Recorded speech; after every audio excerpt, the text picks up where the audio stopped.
Olá, chavos. Hi, guys. Meu nome é José Rodrigues e sou professor de vocês da disciplina Fonética e Fonologia, juntamente com a professora Ana Mércia. Na aula de hoje a gente vai falar sobre transcrição fonética e transcrição fonológica, né, que é algo que acho que todo mundo, de uma certa forma, já convive com ela, porque nós, como professores, ou nós, como alunos, ao olhar um dicionário, a gente acaba se deparando com esses símbolos, né, que muitas vezes a gente não entende e a transcrição, o entendimento da transcrição, ela é muito relevante tanto para nós como professores, quanto para nós como estudantes, né? Eu digo isso porque eu sou estudante da língua inglesa, sou professor de espanhol, mas estudante da língua inglesa.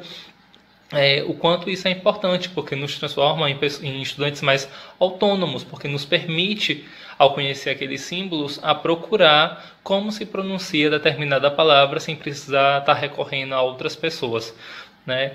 Então, o que seria a transcrição, né? A transcrição, ela é a tentativa de refletir através de símbolos fonéticos, como o falante da língua utiliza ou ele fala realmente, reproduz aqueles sons dentro de determinada palavra ou frase, né? A transcrição, ela também representa a entonação, por exemplo, que não é o caso do que traz nos dicionários, né? Mas a transcrição, ela também pode representar a entonação dada em determinados tipos de palavras, né? E aí, qual seria a diferença da transcrição fonética para a transcrição fonológica? Basicamente, é só a gente lembrar das unidades de estudo de cada uma dessas ciências, a fonética e da fonologia, né? A transcrição fonética, ela vai ser sempre representada entre colchetes, né? E ela vai mostrar todas as variações que o som pode ter, né? Então, quando eu faço uma transcrição fonética, ela é uma transcrição mais real de como um falante nativo reproduz aquele som. Enquanto a transcrição fonológica, ela vai ser representada entre barras, né? E ela vai trazer uma forma neutra de fala, digamos assim, certo? Representada através de fonemas. Além disso, o que é importante saber sobre a transcrição fonética, né, e sobre a transcrição fonológica? Qual seria a importância de se levar esse tipo de atividade ou de comentários, né? Não sei bem, eu acho que essa não seria a palavra. Mas qual seria a relevância da transcrição fonética, do conhecimento da transcrição fonética para mim, enquanto professor, para levar isso para a sala de aula? Será que é importante levar isso para a sala de aula, a transcrição? Né? Dentro do meu ponto de vista, eu acho que sim, é válido, né? Se meu aluno ele conhece determinados símbolos, claro que para um aluno de ensino médio ou para um aluno de um curso de idiomas, nem sempre é importante ou é relevante que ele conheça a fundo questões fonéticas, mas é importante que ele conheça determinados símbolos, porque eu posso ajudar esse aluno através desses símbolos a se transformar em alunos autônomos também, né? E isso é importante, apesar de aguçar a curiosidade do aluno através do uso do dicionário, né? Entre outros aspectos, tá certo?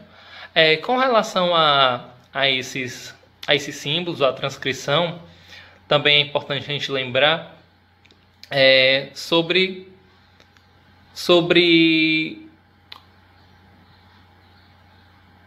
o IPA, né? Que é o Alfabeto Fonético Internacional. Ele é basicamente um alfabeto que foi criado com esses símbolos para poder representar todas as línguas do mundo. Então, o IPA, né, o Alfabeto Fonético Internacional, ele tem a função de representar todas as línguas do mundo. Então, se eu vou fazer um trabalho sobre o português, sobre o inglês, sobre o espanhol, um trabalho fonético, ele é útil para qualquer um deles, né? Com relação ao espanhol especificamente, existe um outro alfabeto, que é o alfabeto criado pela revista de filologia espanhola, né? Que ele é usado simplesmente para o espanhol. Então, por exemplo, um trabalho de comparação entre línguas, ele já não funcionaria. O IPA ele é realmente o mais recomendado para esse tipo de trabalhos. Como eu vou fazer um trabalho de fonética, como eu faço para utilizar esses símbolos, né? Por exemplo, nem sempre o Word ele traz naquela parte de símbolos todos os símbolos fonéticos. E muitas vezes, quando traz, a gente utiliza determinado símbolo. Quando a gente envia o arquivo para uma outra pessoa, o símbolo vira uma figurinha, né? Um solzinho, um coração, qualquer coisa, menos o símbolo fonético. Então eu vou deixar o link aqui de um site que você pode encontrar todos os símbolos fonéticos, tá certo? Além desses símbolos, é importante vocês entenderem que dentro da transcrição existem alguns diacríticos, que não são apenas os fonemas ou os fones, né? Alguns outros símbolos que indicam questões importantes. Eu vou informar dois que eu acho que são essenciais que a gente conheça, né? Que é o que indica a nasalização, tá certo? Que é esse que vai aparecer aí na tela, com esse exemplo, nessa palavra, por exemplo. E um exemplo, por exemplo, né? Vocês viram que eu fui bem redundante, mas o importante é entender.